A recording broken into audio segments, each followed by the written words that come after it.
Over the past several months, Kelly and I have gone over every multi-class combination possible in the core rules of 5th edition and ranked them under our tier ranking system. And so we've been wondering which of the classes came out on top, which ones aren't very good at multiclassing, and what was our overall conclusions and feelings on the strongest multiclass possibilities and which classes were best for multiclassing in the game. My name is Monty Martin. And I'm Kelly McLaughlin. And we are the Dungeon Dudes. And today we're going to take a look back at all of our multi-class rankings for all the classes in Dungeons & Dragons 5th edition. There's a lot to discuss today, so let's get rolling.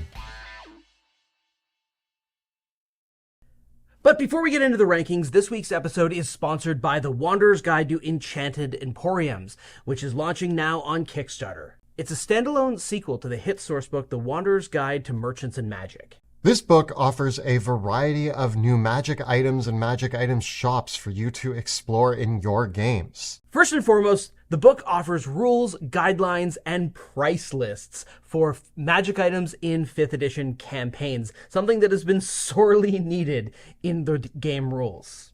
It also comes with a simple crafting system that allows you to enchant and make your own magic items within your games. And for when your players are ready to dive into a shopping session, there are 3 magical marketplaces and 25 magic item shops for your characters to explore and purchase over 80 new magic items. So make sure to get in on the Kickstarter while it's live by checking the links down below. Big thank you to The Wanderer's Guide for sponsoring this episode, and now let's get on to the episode. If you haven't watched the rest of the multiclass tier rankings that we've done and you want to see how we are grading the multiclass combinations, you can check out our video where we go over that right up over there. And of course, we just want to acknowledge that Kelly and I do have our own biases and opinions about how we play the game. We try to rank things based on our experiences and what we feel works really well in the types of games that we play. So let's kick things off with the Artificer. Let's take a look at all of the rankings that we gave them. And first and foremost, there's no S rankings that we awarded the Artificer. But we did give an A to the Fighter, the Rogue, and the Wizard as multi-class combos. A B went to the Cleric and the Paladin. A C went to the Bard, the Ranger, and the Sorcerer. And D for Barbarian, Druid, Monk, and Warlock. I think right away the clear indication here is by not giving an S tier, what you're really saying is that there's a good chance that if you're playing an Artificer, you want to stay single-classed Artificer. I agree. I do think that the Artificer gains some very interesting things when you multi-class, but you have to have a goal in mind for how you want to build the character, and I don't think that there is a single standout. In particular, remember, our rankings are considering that you're still keeping the majority of levels as Artificer, and you're picking up a couple levels of any one of these classes. And I think that that is the biggest difficulty here, because the Artificer really wants to go deep into Artificer levels, unlock those more powerful higher level infusions, unlock those more powerful higher level class features, and because it is a half caster, but a class built around still casting spells, you really want to preserve those. That being said, it was obviously indicated that if you want to have a bit more fun with the Artificer, the Wizard is the clear choice. I'm pretty sure. Yes, the Battlesmith Blade Singer. Yeah. But then also, it was really fun to see the potential of adding a couple levels of Fighter or Rogue to augment the battle capabilities of an Artificer if you wanted to go more that way. I think that the Wizard offers I want to be more of a spellcaster. And then the Fighter and Rogue say, I want to double down on the melee or combat mechanics. With only 4 subclasses, it really felt like the Battlesmith was the recurring theme for the Artificer as the first port of call, although we also looked at the Armorer, in particular the combinations with the Armorer on the Rogue or stealth-based classes.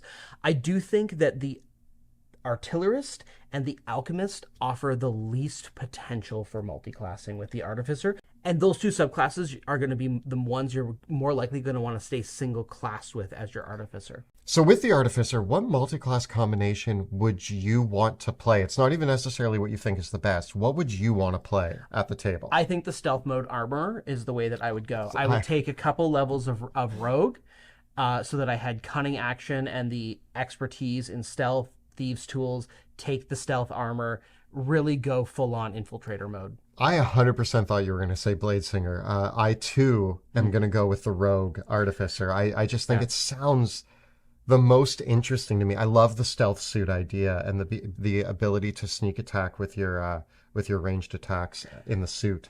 Moving on to the Barbarian, to no one's surprise, the fighter is the S tier combination. However, I was very surprised that we ranked the Paladin so highly, but I'm not surprised anymore, having played a Barbarian Paladin in Baldur's Gate 3, and it slaps hard. Yes, the ability to smite when you're raging is just really great. Also, the Rogue is also A tier on our list, because you can also sneak attack when raging. It's your Conan build. Right? I think it's really cool, and I think that a couple of rogue levels add a surprising amount, especially being able to use cunning action to dash to get into combat as a barbarian. You get a lot even out of those 2 levels. We gave a B ranking to the Cleric, the Druid, the Monk, and the Ranger. And we gave a C to the Bard and a D to the Artificer, Sorcerer, Warlock, and Wizard. As you go down the list, you get into more of the spellcaster classes. And one of the recurring themes with the Barbarian is that you can't cast spells or concentrate on spells while you're raging. So what this has you do to try to make it work is you try to grab what spells you can use on yourself that you can carry with you into a rage. Yeah, and they can't be concentration based. You can't cast spells, so you are really looking only for buff spells that don't require concentration, which is a tough thing to build around, where you're going to have much more luck if you just grab Fighter or Rogue. A lot of people also, though, did say that multiclassing as a Barbarian into a Spellcaster class or one of these other classes brings a lot of much-needed out-of-combat utility to the Barbarian, which the core class doesn't really have.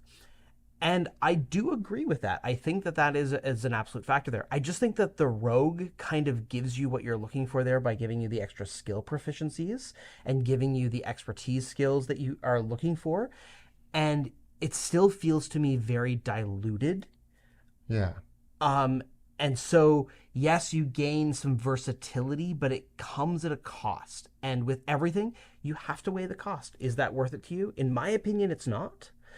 But that's where opinions can differ. I will say that if you notice, looking at the major spellcasters, Bard gets a little bit above. It gets the C instead of the D. Yeah. And I think the reason for that is same idea. If you're looking for a way to amplify the Barbarian's out-of-combat potential, Jack of all trades and having a very good charisma and the ability to be the party face means that you're going to be good at skills. Yeah. If you take those levels of Bard. You're going to have to be very picky with your spell choices, though. But once again, even a small investment in Paladin gives you a lot of interesting support abilities that you can use with Lay on Hands or with just a couple really well-chosen Paladin spells that I think you can work with very easily. Maybe you could do the same with some Druid and Ranger levels, but I think that you really have to decide what you're looking for with the character at that point. I think if I was playing a multi-class from the Barbarian, I would go Zealot Barbarian, Vengeance Paladin, and that would be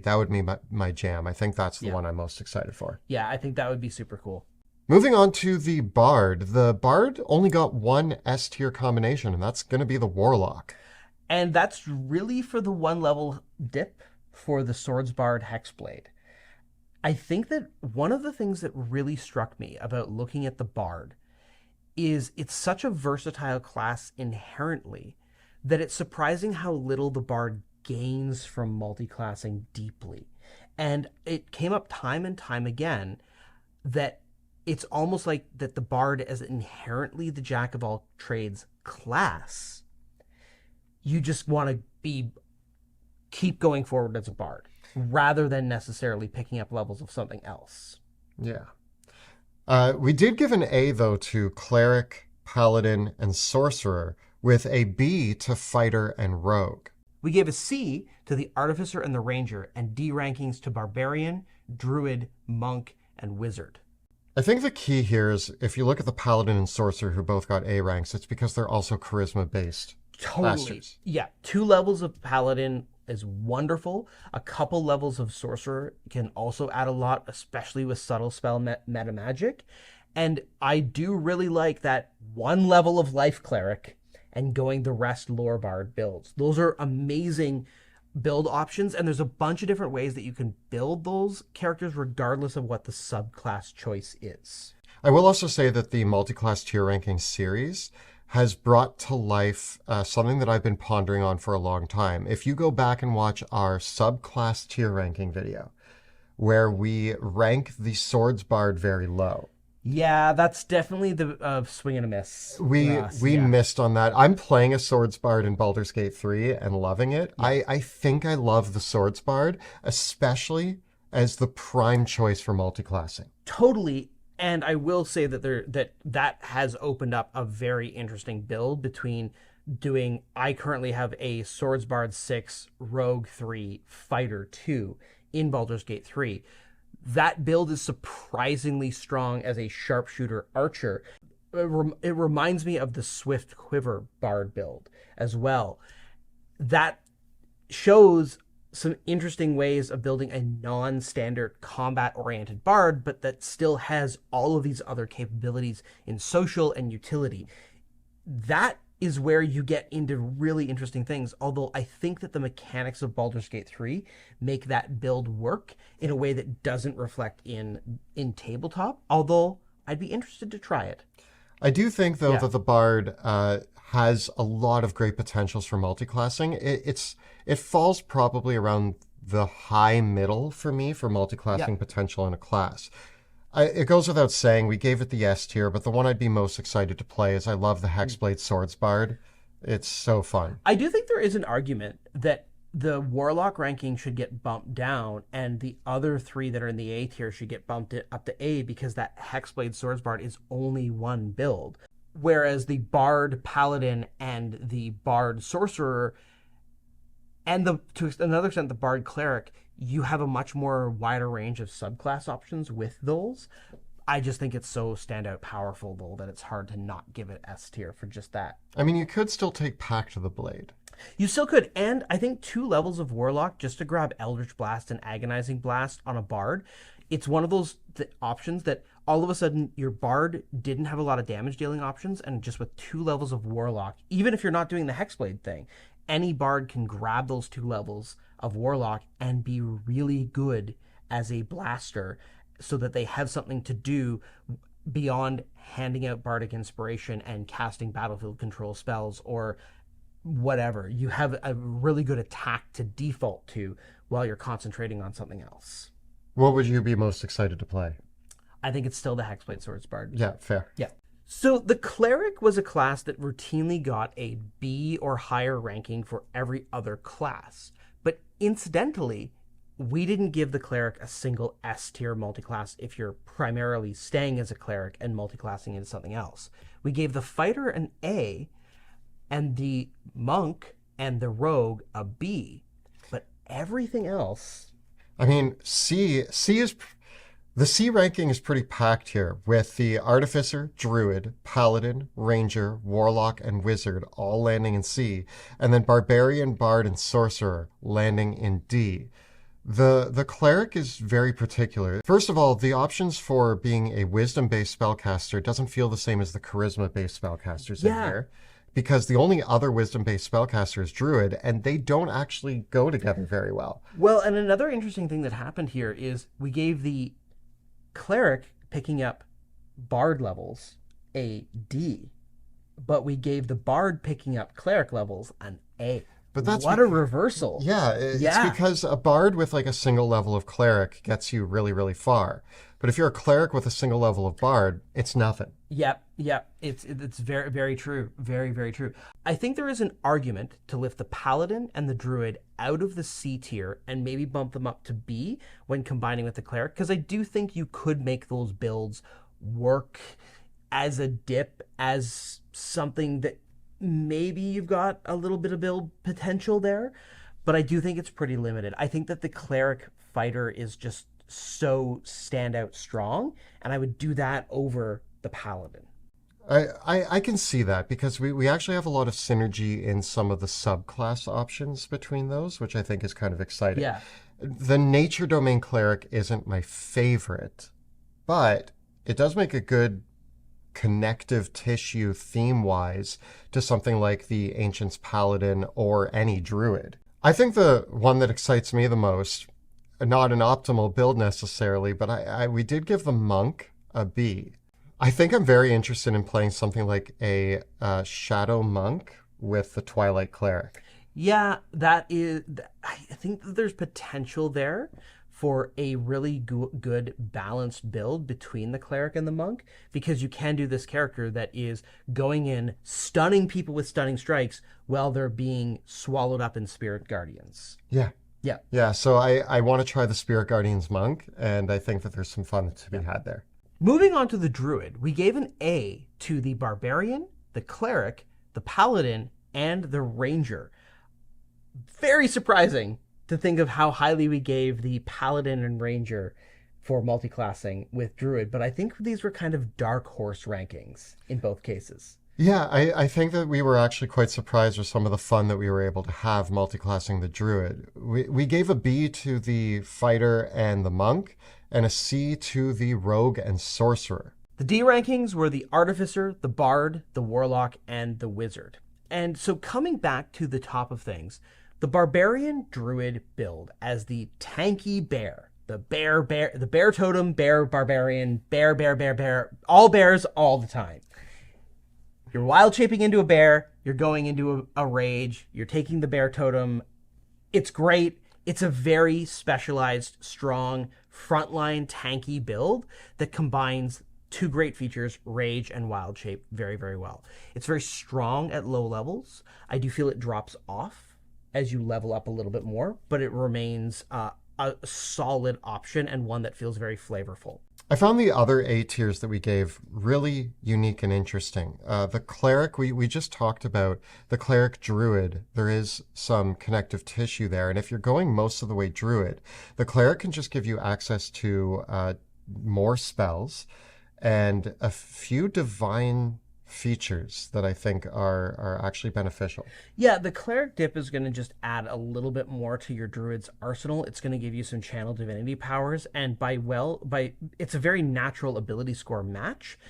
And so by choosing the right domain to match the playstyle that you're going with your druid, especially if you're going more of a caster route, like say a light domain cleric with wildfire druid, there's a couple nice pairings there that you can make that you don't have to invest too much, and it doesn't slow down your spell casting that much because you're still getting those higher level spell slots for upcasting, and it might be a viable way into a bunch of different options.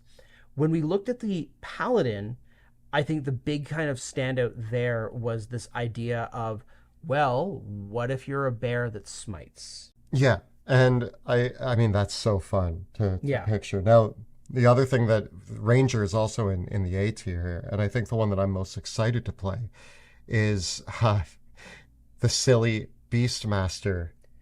Yeah. So that I have my bear. You got your bear. And now, that's not even the best. It's not even the best option, but I think that it has some interesting potential there, especially if you do want to go more in the melee route. I think that there's an interesting way to do the Ranger and the Druid where you're a Spores Druid. Yeah. With a 2-weapon fighting ranger, with a couple 2-weapon fighting ranger options, and then boosting that up with the druidic spell casting. So you could very easily just do 5 levels of ranger and then go the rest druid, and actually have a very powerful character, one that still gets access to very high level spells. I do like the idea also of the Spores Druid Cleric. I think that there's some really cool potential there, especially with the death domain combined in there, really being the necrotic damage specialist, that herald of rot. I do think though that, as usual, the fact that we don't give an S tier is significant. Is significant in the idea that druids like to be druids. They do, and it's a very strong class, and you ultimately are going to make a trade-off when you're multiclassing with the druid. Especially if you're going with a moon druid. I think that unless you're doing the barbarian thing, I don't think I would multiclass with the moon druid. But multiclassing with the other druid subclasses is a cool inroad to explore alternative builds. When we come to the fighter, I think again the fighter is the bacon of multiclassing. It's the bacon of classes for multiclassing. It goes on everything. When we've got our chart up here, we gave S tier to the barbarian and the cleric, A tier to the paladin, the ranger, the rogue, and the wizard. we gave a B tier to the Artificer and the Bard, a C to the Druid, Monk, and Sorcerer, and a D to the Warlock. But I think there's an argument for bumping everything up one tier for the fighter. I'm actually surprised looking at the Warlock. Now, I think the reason why we gave a D to the Warlock is, again, classes are kind of ranked in their own bubbles. So, like, a D tier on the fighter isn't the same as a D tier on the Cleric. The fact that we gave a Warlock D, I still think that, like, a Hexblade Warlock fighter, like, although that would be more a Warlock build. And I think that was why it ended up so well. It would be. It's hard to justify taking just a couple levels of Warlock, no matter what you're doing with the fighter. You can do it, but I think there's way better options out there. If you compare what you get as a straight up fighter from 2 levels of Barbarian with 2 levels of Warlock, it's for what you want to do, which is hitting things with your axe, you get a lot there. Even a couple levels of Cleric with so many different channel divinity options, so many different spells that it can add into the mix, you get so much more out of those 2 levels than you do from 2 levels of Warlock. I think with the fighter being the bacon of multiclassing, I think what's important here, though, is that right now we're talking about the fighter multiclassing and picking up other classes, where I actually don't think that's where it's the bacon. I think it's the bacon when we look at every other class picking up fighter. But that is the joy of the fighter, is the fighter probably gets, if we were giving rankings in this episode, it might be my S tier multiclassing class. I think everybody wants a bit of fighter, and the fighter can benefit a lot from other things. It can, because there's so many different ways to build a fighter, whether you're going for a frontline tank, a damage dealer, an archer, anything. And so because of the diversity of combat options and because of the way that fighters also want to pick up a little bit of extra utility along the way, there's a lot of different choices of how you envision your character. And I think that fighters also have a lot of breakpoints. It's like, are you going to grab 2 levels of fighter, 5 levels of fighter, 8 levels of fighter? Are you going to grab a couple levels of this class, this class, this class, or this class? And you can almost throw the classes into roll randomly and decide how many levels you're going to take and end up with something that is actually surprisingly playable. Yeah. I think if you're going fighter as your primary, the challenge becomes, when do you jump off the fighter train to grab your multi-class levels? Because it's, when you start looking at it, it's like, okay, 2 levels of fighter, I've got action surge. 3 levels of fighter, I've got my subclass. 4 levels of fighter, I got a feat. 5 levels of fighter, I got extra attack. 6 levels of fighter, I got another feat. 7 levels of fighter, that feels like the first. Yeah. That feels like the first opportunity where you're like, okay, now I can pick up another class. But then you're like, oh, I'm only 2 levels away from another feat. I think that that's going to be the hardest thing to do. And starting with fighter is almost always the best choice, because that's going to give you constitution saving throw proficiency and heavy armor. I think that I'm going to break the mold a little bit here. The exciting combo for me is the fighter with 3 levels, Battlemaster fighter. Okay. 3 levels of Gloomstalker Ranger, and a few levels of Rogue in there as well. I think that's a pretty cool character. I mean, they're an archer. That is the archetypal assassin build. I think that it's very hard to top, though, for straight up melee damage dealing potential. Barbarian 2, fighter, however many levels you want. You know what I want to see? I want to see your Barbarian fighter and my Gloomstalker Rogue fighter in combat together. If you, I feel like those 2 characters are the wrecking balls of weapon damage in 5th edition. Because if you just want that sustained, I can do, like, both of those character builds. The other thing that really stands out about them is that they very much have the Captain America, I can do this all day sort of vibe. Whereas you contrast that to, say, the Paladin-based builds, where the Paladin's like, I smoked 5 times, now I'm done. The Barbarian fighter and the fighter Gloomstalker Rogue, they're just like, yep, keep them coming. I'm just going to go nonstop. So you really see the contrast of like that sustained high damage versus burst damage in contrast. Yeah. So for the monk, we gave a lot of S tiers out for the monk. I think what's important here, again, with each class kind of existing in its own bubble, nobody really wanted to dip into the monk.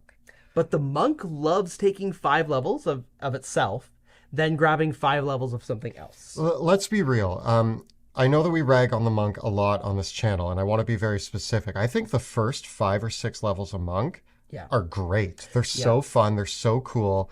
Then the rest of the time, you're like, what am I getting? But you only have to look at how many builds Colby does, where he does 5 levels of monk and then gets out of there. Yeah, he's just out, right? And so in that respect, the cleric offers a lot of potential. The ranger offers a lot of potential. The rogue offers a lot of potential. This is mostly because the ability scores line up super perfectly. These are all classes that love having wisdom and dexterity in equal measure. They have interesting things to do with their actions, but in all cases, they also want to have more things to do with their bonus actions. And so I think in all 3 cases, you can kind of take your favorite subclass of either, mix them together, and you've got great characters. I think that giving the A to the druid and the fighter, there's a lot of fun potential there.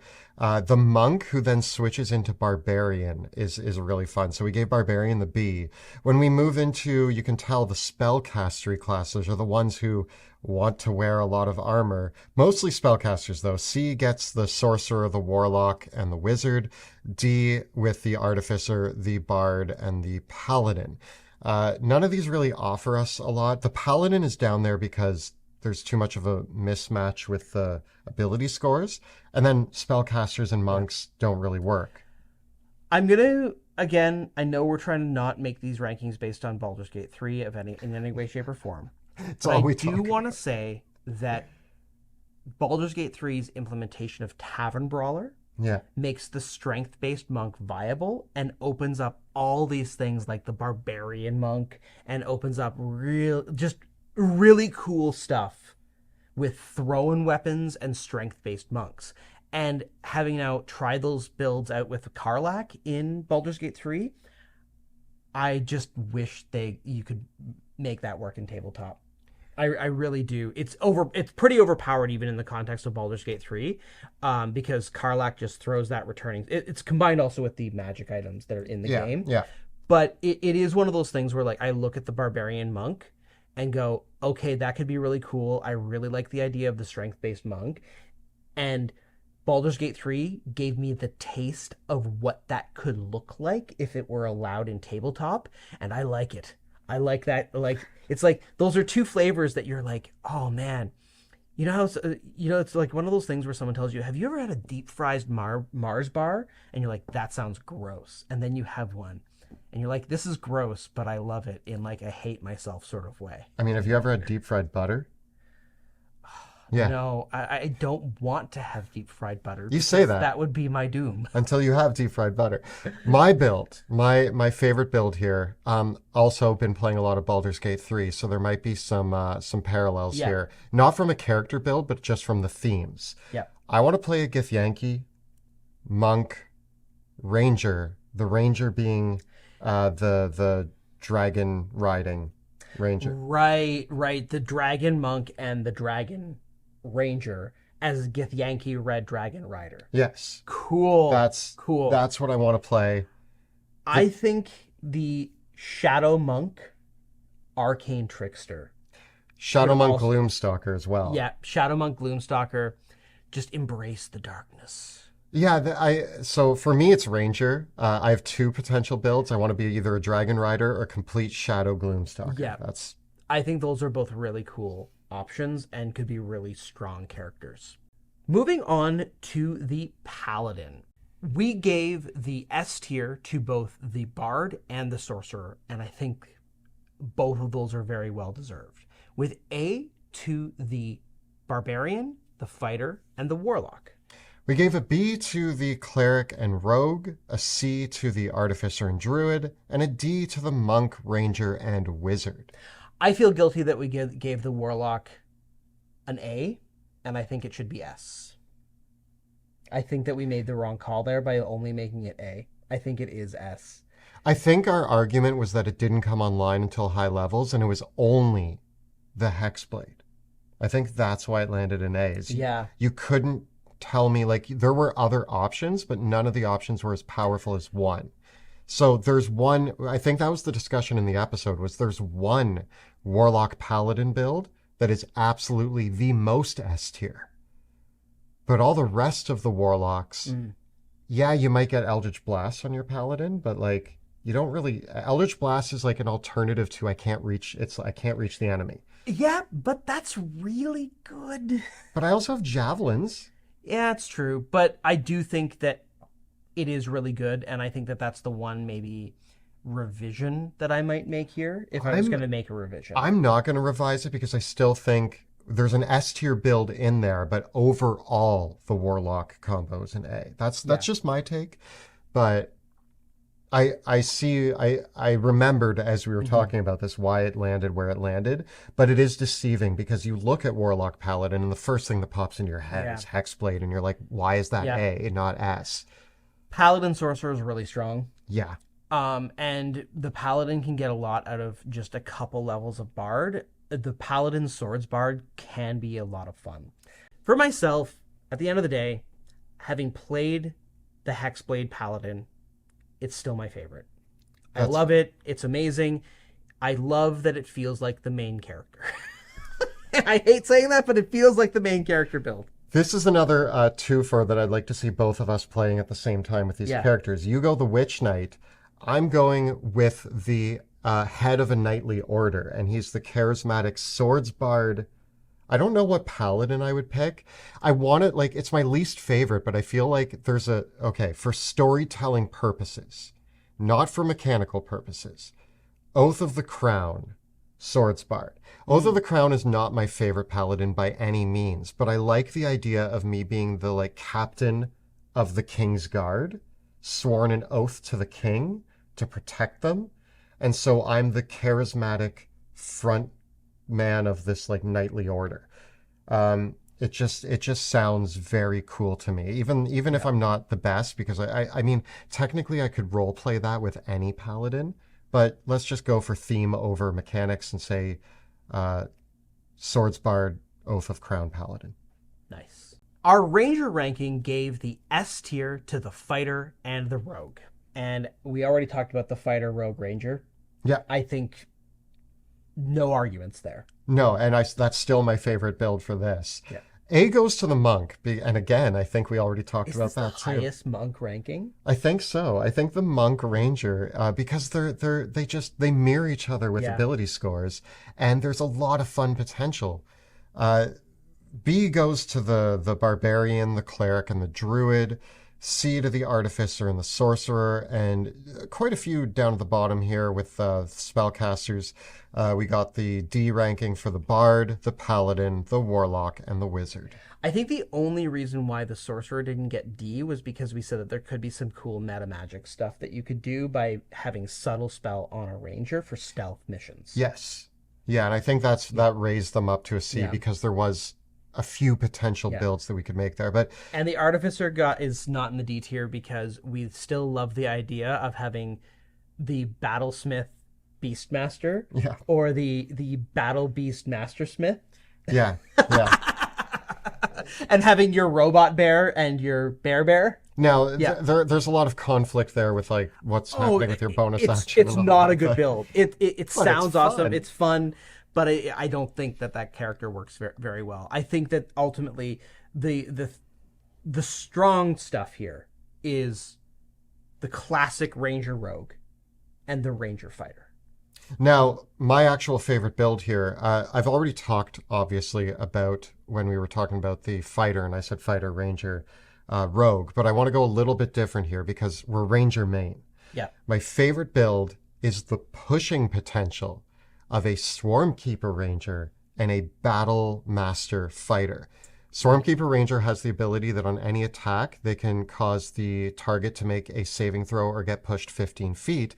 And then you can take a Battle Master maneuver that also makes them make a saving throw or be pushed 15 feet.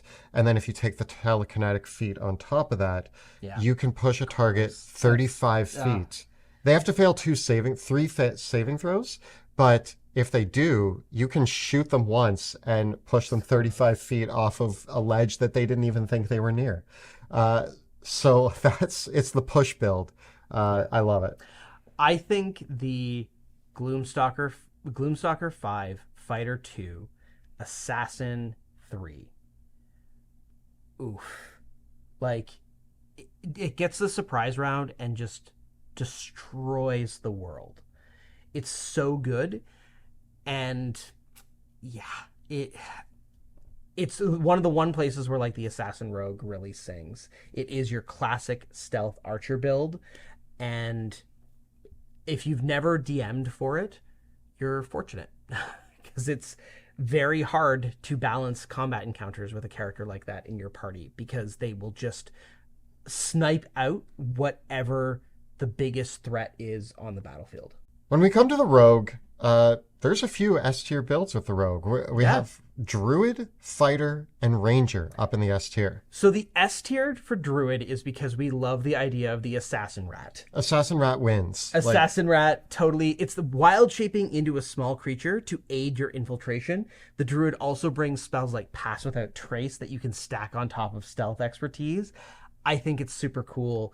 And it's a fun alternative take because the Ranger brings a lot of the same. It also brings Pass Without Trace.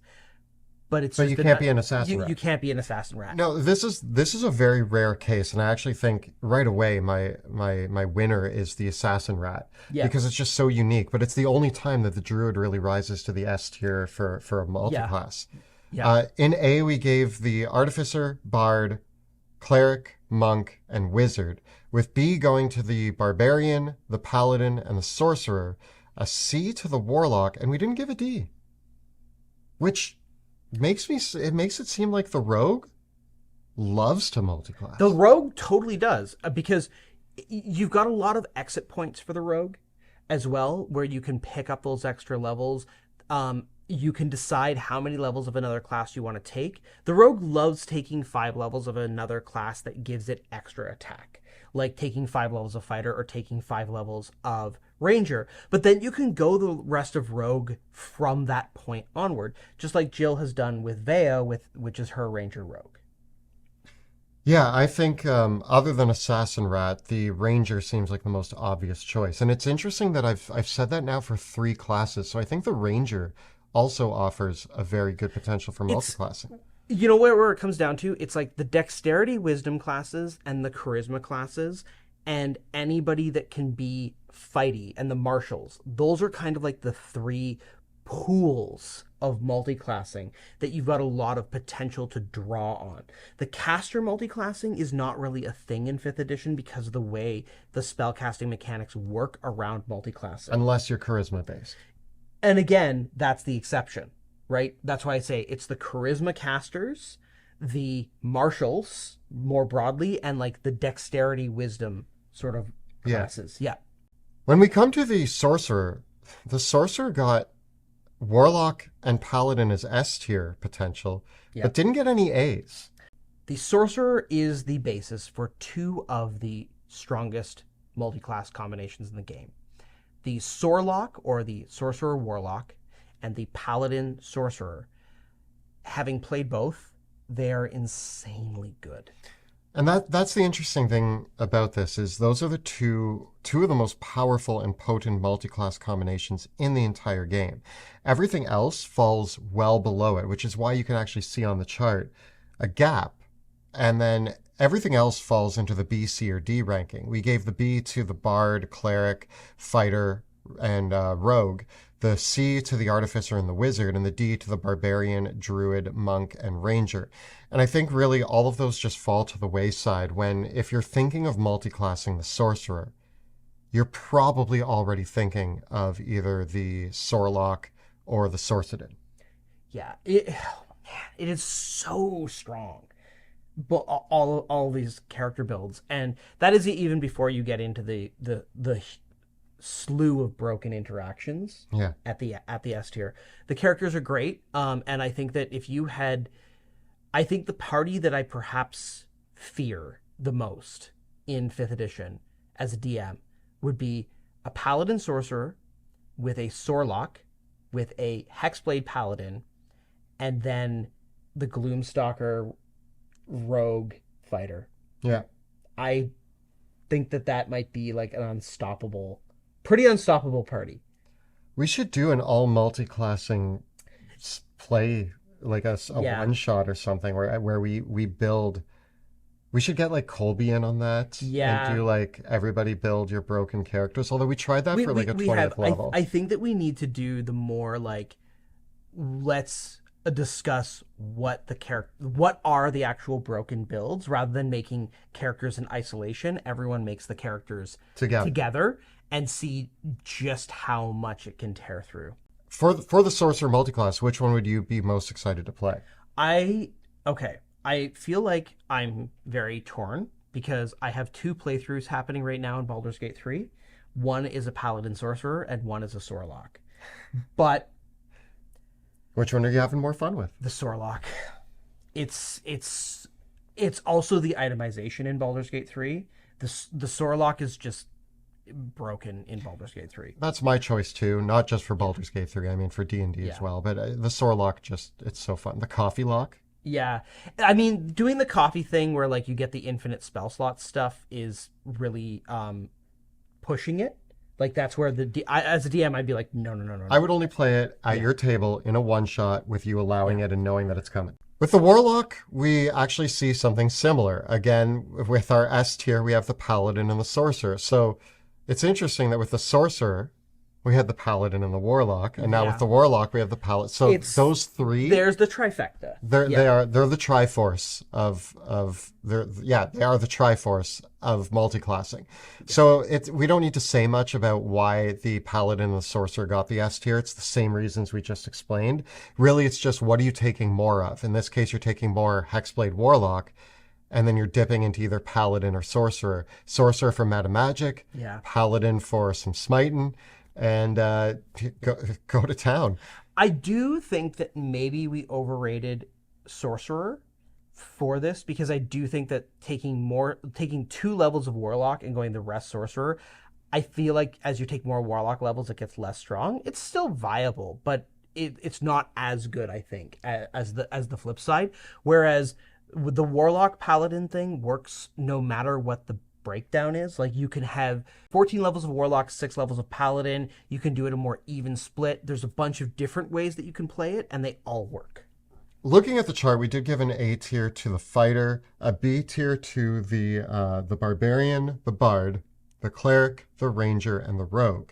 We gave a C tier to the Artificer, Monk, and Wizard, and a D tier to the Druid.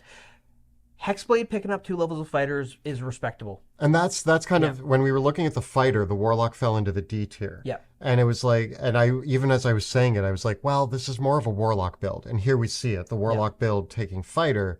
Yeah, it's great. What would you play if you were multiclassing Warlock? 14 levels of Warlock, 6 levels of Paladin. Same. And rounding things out with the Wizard, we gave nothing to the S tier because I think that single class Wizard is super strong and it's really hard to justify not going all the way up to those very high level Wizard spells. That said, if you're going to multiclass with your Wizard, I think that the A tier options as a dip of 1 to 3 levels are worth considering. And those are the Artificer, the Cleric, and the Fighter. We gave a B ranking to the Rogue and the Sorcerer. The Rogue because it offers an interesting option for wizards. Yeah. And the Sorcerer gives you meta magic, which might be useful on a wizard. It's a bit of a stretch. It is a bit of a stretch because I think it's a high level dip. So once you have 17 levels of Wizard under your belt, taking 3 levels of Sorcerer is pretty awesome. At C ranking, we have the Bard and the Paladin, and at D, we have the Barbarian, the Druid, the Monk, the Ranger, and the Warlock. I probably wouldn't pick any of those. And with the wizard, honestly, I'm probably staying single class wizard. And actually, in the comments on our wizard multiclass ranking, something that a lot of people brought up, which is something that I feel, I know wizard's your favorite class, Yeah. so don't yell at me for this one. But the wizard doesn't really have a lot of interesting mechanics going on with its class build, which is why people were like, Doesn't. yeah, Okay. how does it not have multi-class potential when it's got nothing going on? So, this is the crux of the matter. Baldur's Gate 3, once again, is the exception that proves the rule. In Baldur's Gate 3, many of the high-level wizard spells are simply not present or have been substantially reduced in power. There's no Wall of Force in Baldur's Gate 3. There's no animate objects in Baldur's Gate 3. Polymorph is gutted. Hypnotic Pattern only lasts for 2 rounds. Dispel Magic is gone. Contingency, gone. A lot of the super powerful, high-level wizard spells in that traditional wizard build are not present in the game at all.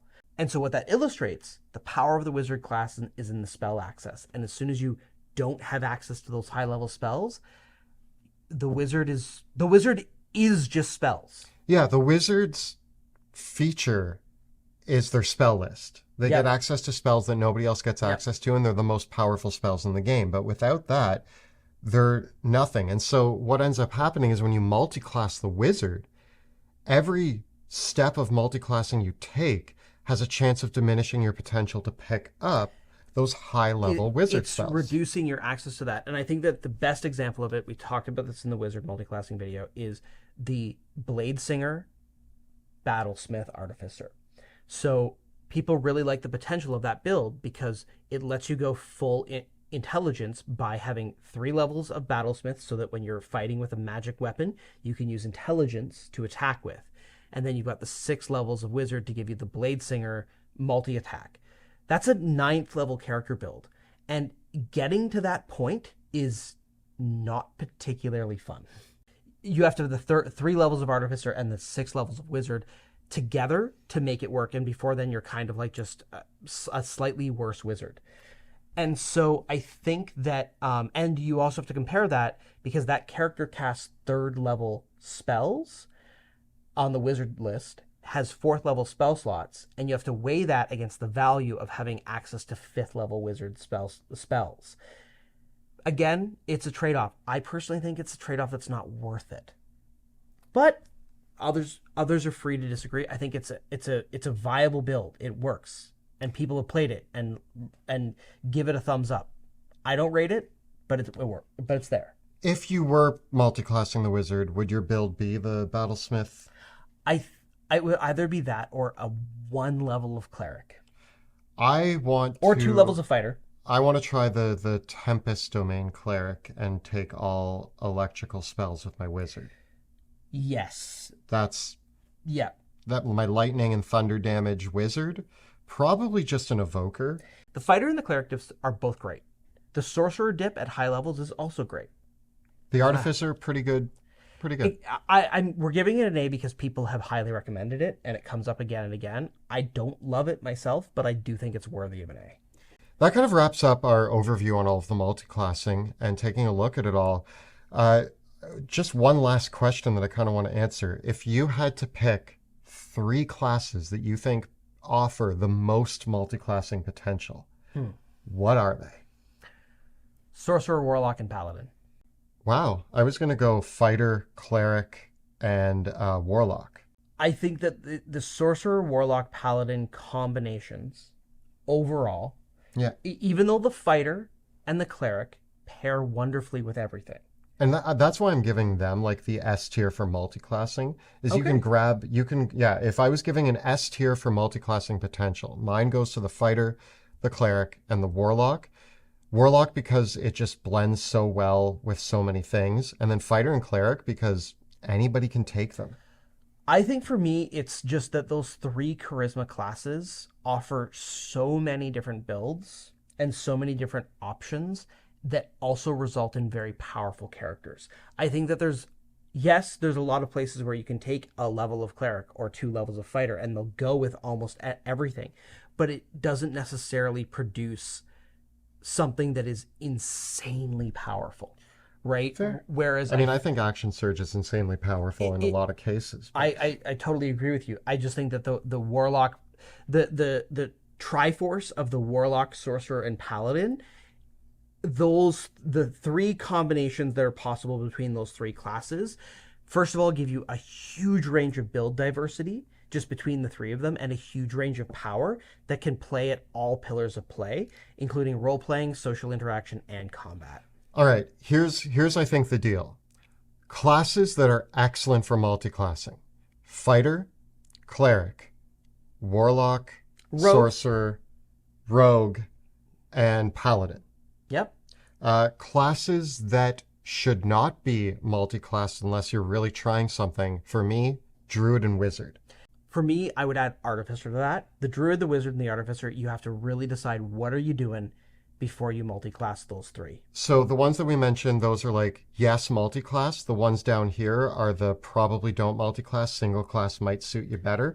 Everything in the middle is kind of the B tier of multiclass. Well, the Monk, the Ranger, the Barbarian all have options. I think the Ranger has those specifically excellent combinations behind it. And then bringing up the last one is the Bard. Because the Bard is such a jack of all trades inherently, it doesn't need a multiclass to create the feeling of multiclassing, of being good at a lot of different things. And so I think that when you multiclass the Bard, you want to specialize and build your character in a certain direction. And that's where I think that they have that very key choice to make. With 13 classes in the game, countless subclasses, there are more combinations that are possible in 5th edition than we could ever hope to cover in years of making videos on this channel. And almost certainly we have failed to mention a combination that is super powerful that you might love, or something that has a lot of potential in the right campaign. That, with so many options on the table, it's inevitable that we're going to miss something, and we have our own biases too.